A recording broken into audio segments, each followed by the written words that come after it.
Welcome to Adventures in Accessibility, a podcast that explores the far reaches of disability, access, and inclusion, with your host, Dana Barton. Hi, I've got a quick programming note for you. Our guest today is deafblind, and she's using a tactile braille machine to communicate. It shows up on a braille display. You'll hear more about it later, but if you hear a delay in talking and some typing, I just want you to know that's what it is. All right. Hi, everyone. This is Dana, and today's guest is Haben Girma.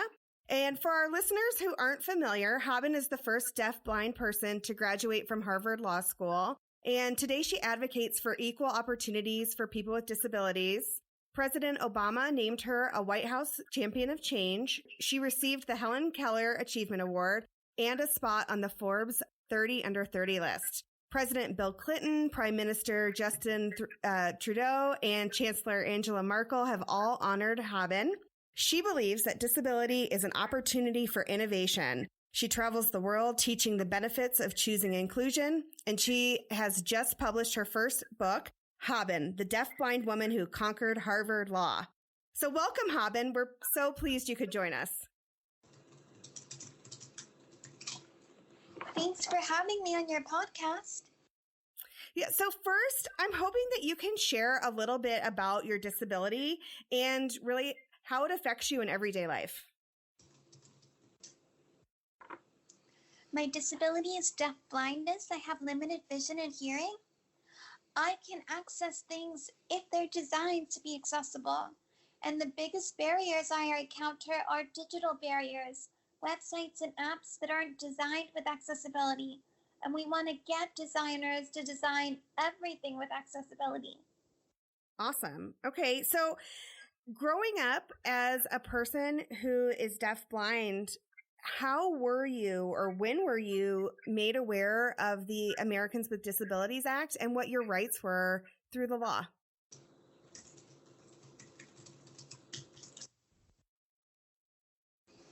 I actually don't remember the first time I learned about the ADA. I feel like I knew about it growing up, but I didn't really know about it. I understood that there are laws out there, but I had no idea that I could actually use them to advocate for change. And I didn't really develop that awareness till college, when I was facing an access barrier and turned to the law to get the changes I needed to make sure I would have access. Okay. And so now that you've learned about the law and you've seen it in action, you went to Harvard Law School, you advocate for people with disabilities, what are your thoughts about the ADA?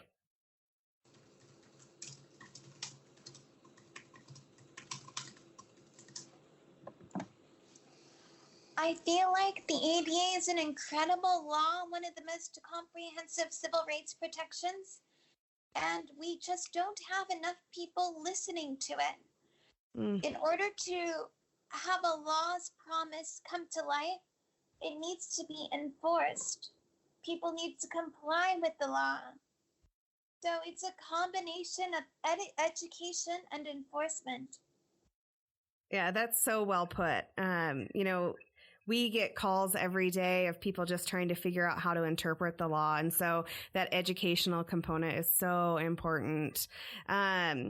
So you mentioned this just a second ago, and I listened to one of your TEDx talks, Haben, about being a student in college and trying to eat in the cafeteria.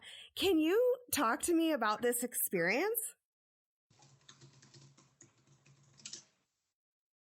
I went to college at Lewis and Clark College in Portland, Oregon, a small liberal arts school, and the cafeteria served as a central place for students to relax and eat between classes. Along the wall was a menu, a print menu. Sighted students would walk in and browse it, but I couldn't read it. Blindness wasn't the problem. The problem was the format of the menu. I went to the cafeteria manager and explained that this is an access barrier, and could they provide it in Braille or email it to me or post it online? And they told me, we're very busy. Stop complaining and be more appreciative. Oh, gosh. And so what did you do about it? Because you did need access to those menus.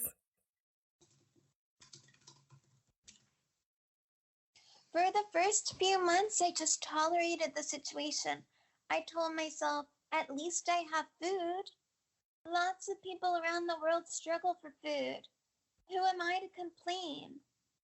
There are lots of barriers in our world, and maybe as people with disabilities, our job is to just put up with the barriers and be grateful for what we already have.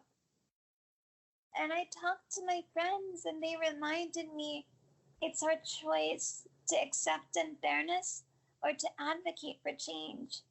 It requires more energy to advocate for change, to stand up and ask for something to be different. And it's scary at times too. But once you do it, you develop the skills to tackle more barriers in the future. We can start with small barriers and work up the skills to tackle larger obstacles. So I decided I'm going to take a stand. I'm going to advocate for greater access to this cafeteria. When I framed the issue as a civil rights issue, then the culture changed in the cafeteria, and they promised to make a commitment to make the menus accessible. And they did. The next year, a new blind student came to the college. He didn't have to fight for access to the menus. He got immediate access to the menus. And that taught me when I advocate, it's not just about me, our whole community benefits. Yeah, that's amazing. That gave me goosebumps actually, just to hear how it affects or affected kind of the next group of students who came in that needed that access. So, you know, I also heard you say in that TEDx talk that you thought people would think, you know, just simple access to the menu in the cafeteria might be trivial. What words of advice do you have for someone who might be on the fence about making a request for accommodation or for greater accessibility because they think that their request for equal access is trivial?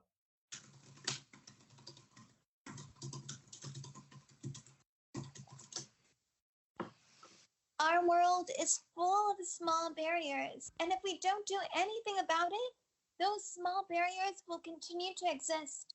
And as someone with a disability, you encounter small barriers so often that they add up and they cease feeling small. The cafeteria menu issue was something I encountered every day, 3 times a day. That adds up and gets really frustrating over time. Don't overlook the small barriers. They matter too. And it gives you practice to tackle the larger barriers. That's awesome. That's great advice. So, kind of moving on from that experience, I'm curious as to what your path was and how you decided that you wanted to go to Harvard Law School.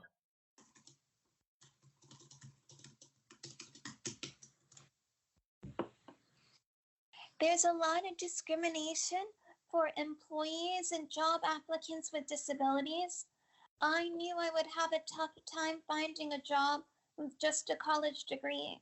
And a law advisor at my college told me, if you want to become an attorney and increase your chances of getting a job, you really should go to one of the top schools.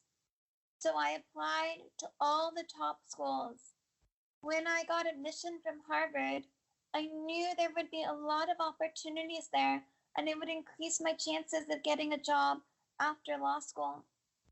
Unfortunately, even lawyers with disabilities face discrimination. Mm-hmm. Wow. And so I've kind of heard that you had to work with Harvard Law. You were there your first deafblind student there, and you had to figure out kind of what assistive technology looked like, you know, how you were going to get books and study materials. What was that process like? I'm sure it didn't start at Harvard. You probably had to experience that from kindergarten, really. So what is that experience like for a person who's deafblind, and what was it like for you?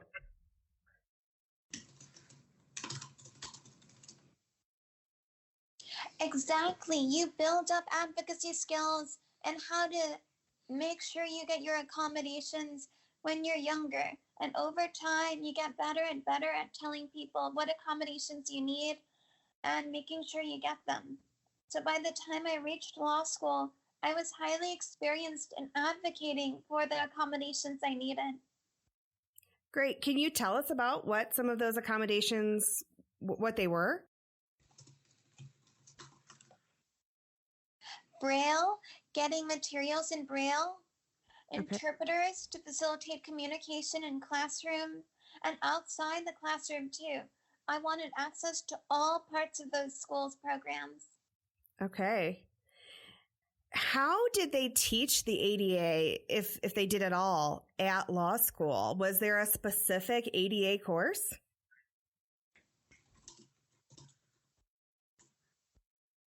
I took a disability law course because I was very excited about becoming a disability rights lawyer. I do know that the ADA came up in other courses too. All right. And how did other students react to learning about the ADA? Do you think they used you as a resource?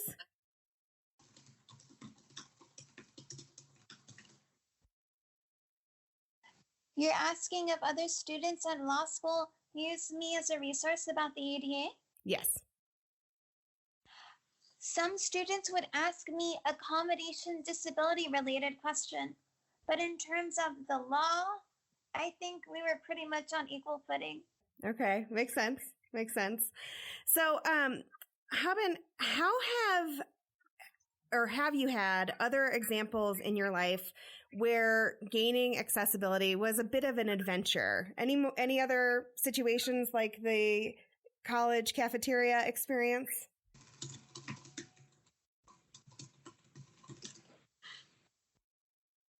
Adventure is a really nice way to put it. Sometimes it's a very, very frustrating adventure. Sure. Well, another issue that keeps coming up, I have a service dog, and I encounter cab drivers, Lyft drivers, Uber drivers who say no dogs allowed, even though they're very much required to allow service dogs. Wow. You know, that's actually one of the top calls that we get at the ADA Center. People call and ask about service animals and the laws around it. So what do you do if you call for an Uber, a Lyft, a cab, and they show up and say, I'm sorry, we're not going to drive you? What do you do in that situation?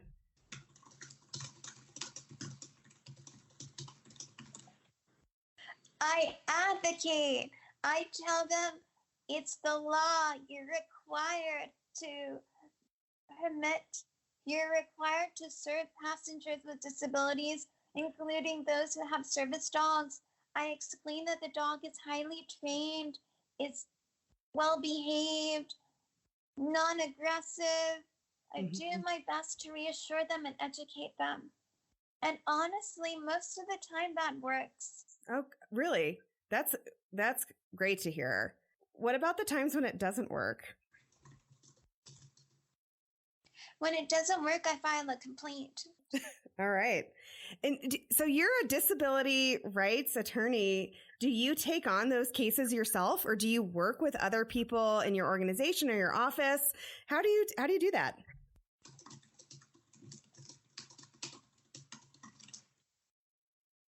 Well, there are actually already law firms working on the Uber and Lyft situations. Right. So I pass it on to them. Awesome.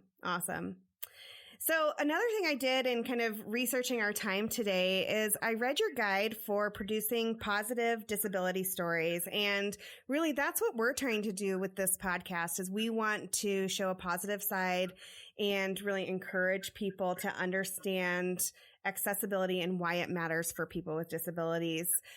You know, besides this podcast, where do you go or where can others go to find positive disability stories?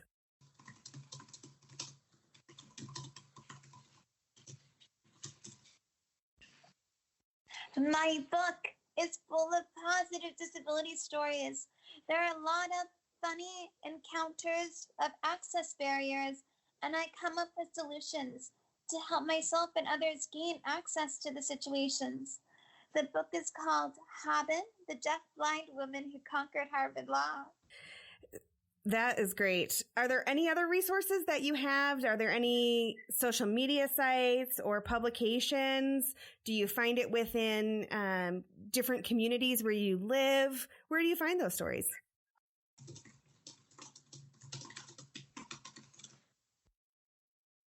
I feel like positive disability stories can appear anywhere in the media, in our communities. It's just a bit of work to find them because they're not the norm. The dominant story is very negative. Yeah. Well, we're hoping to change that, and I'm sure that your book is going to help to change that too. We got to change the narrative. So, I know in 2016, you spoke about disability and innovation for the Apple Corporation, and you talked about non-visual access and non-auditory access and how you use that to maximize your communication. Can you talk to me a little bit more about some of your favorite accessible technologies?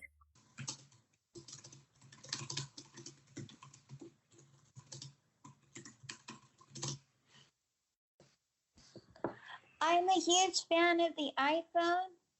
I love that there's built-in accessibility. The screen reader on the iPhone is called VoiceOver, and it reads out loud everything on the screen or outputs to a digital braille computer. Now, apps work only if the developers of the app design it for accessibility. And there are free accessibility guides, Apple accessibility guides, and then for Android phones, there's Android accessibility guides. I had no idea that you could use the VoiceOver and connect it to the tactile braille machine. For our listeners who aren't familiar with that technology, can you explain what that is?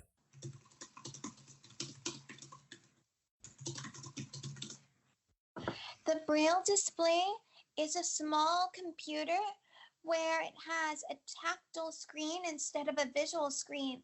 Little dots pop up, and by running my fingers over the dots, I can identify the letters, and that's how I read braille.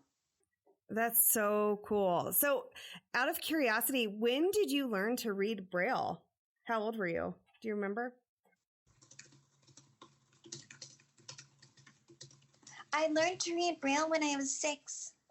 Awesome. And am I right that you also have a brother who's deafblind? That's right. Does he use the same technologies that you use, or does he use something different? He uses braille computers too. Awesome. So what do you think is on the horizon? I know you get to talk to a lot of people, and people go to you for advice and really value your input. What is the future of assistive technology? What does that look like?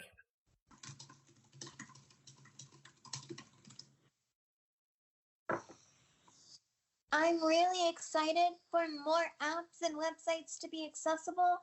I'm excited for self-driving cars to be designed for access for people with disabilities.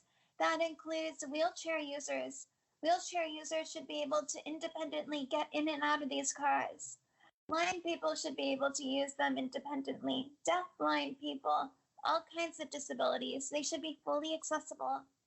I couldn't agree more. And the future of self-driving cars just seems like such a foreign concept. And I think, I don't know, from my perspective, the general population is excited for that, but I'm not sure that we've even touched or thought about how that will increase accessibility and inclusion for people with disabilities. And that's a narrative that I hope to share just from kind of hearing your perspective.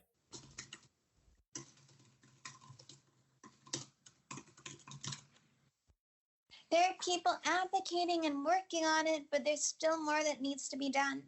Yeah, I can't imagine that that's an easy technology to tackle.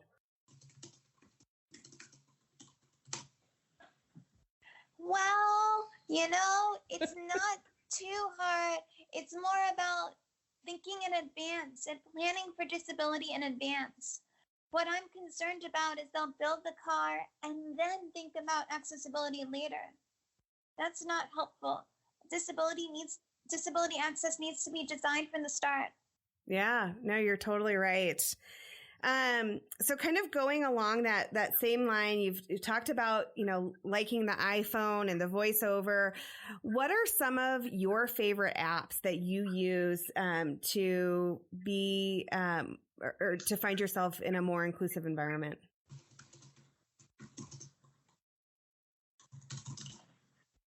I love books, so I use the book apps a lot, like Apple Books, Kindle. Okay, what are you reading right now? Oh gosh, I don't remember the title. Well, that's okay. I have like four books going right now, so I completely understand. So another thing I saw about you that I thought was really cool is that you recently, or maybe in the past few years, learned how to surf. That's right. Can you tell me more about that? I've never been surfing, so it sounds really cool. It's a ton of fun. I love the experience of being out on the ocean. And there are several programs with accessible surfing programs. Access Surf Hawaii in Honolulu. Oh, yeah. People with all kinds of disabilities surfing. Yeah, I met them. I was at a conference in Honolulu earlier this year, and they were there. Is that the organization that you used? I've gone surfing with Access Surf Hawaii, also Ride a Wave in Santa Cruz, and then I've gone surfing with a few groups down in San Diego. That's fantastic. How do you go about, or how would you advise other people in finding accessible recreational activities? Tell the world what you want to do. Ask and ask and ask. It's really hard to find that one accessible program. Sometimes they don't exist, and you just have to find that one innovative instructor who says, let's give it a try. Let's figure it out. It seems like you've had so much success doing that. It's really awesome. I'm persistent. I can tell. So Haben, you mentioned it earlier. You've just published your book. Tell us, like, what made you want to write a book? How did you decide that was something you were going to do next?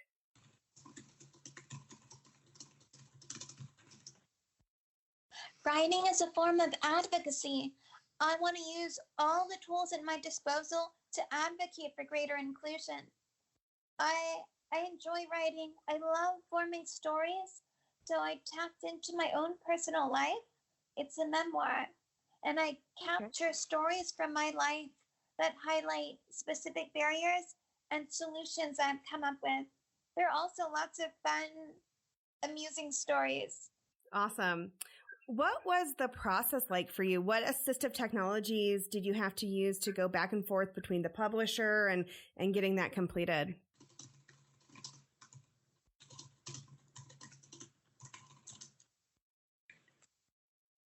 I used a laptop and Microsoft Word and Pages on the Mac. So it was just really about being very persistent and consistent and sitting down to write one story at a time. And I had an editor at the publishing house, and my editor would review each chapter and then send back feedback. Awesome. So where can our listeners find your book?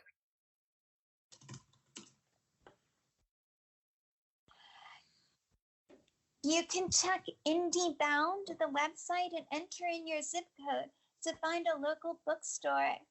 If you want a digital book, you can find the book on Amazon and Apple Books, lots of different resources. It's going to be available on Bookshare and the National Library Services. You can also check my website, and there are a list of bookstores and resources where you can find the book. My website is habengirma.com. HabenGirma.com. And what about your social media handles? Are you on social media? Can our listeners connect with you there?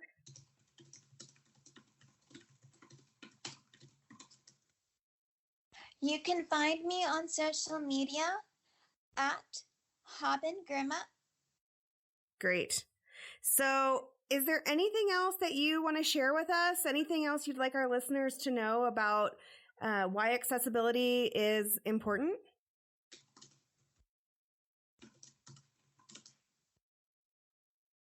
Accessibility is important because our lives matter. People with disabilities matter, and we deserve to have the same choices non-disabled people have. All right, Haben, it has been a pleasure speaking with you. I think our listeners are going to really enjoy your perspective. I hope that they go out and grab your book, read it, and get to understand, all the adventures that you've had and to know,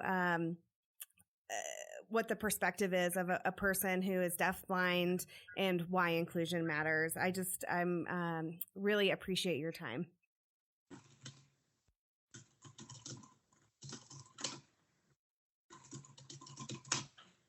You're very welcome. Thanks for having me on the podcast.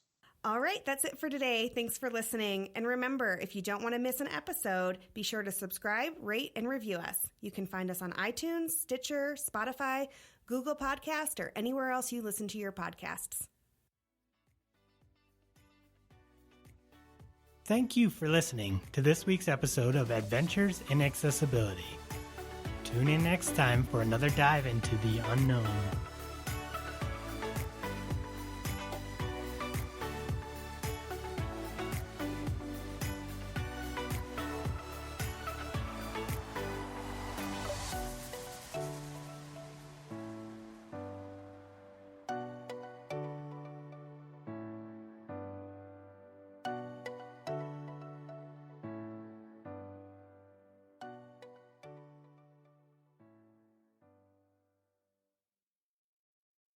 Adventures in Accessibility is hosted by Dana Barton, produced by Emily Schumann, and Mike Shea is our sound engineer.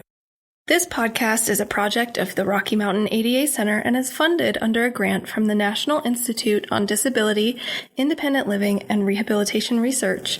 Grant number 90DP0094-01-00. This production is intended solely for entertainment and informal guidance and should not be considered legal advice. The opinions expressed by guests are not necessarily held or endorsed by the Rocky Mountain ADA Center.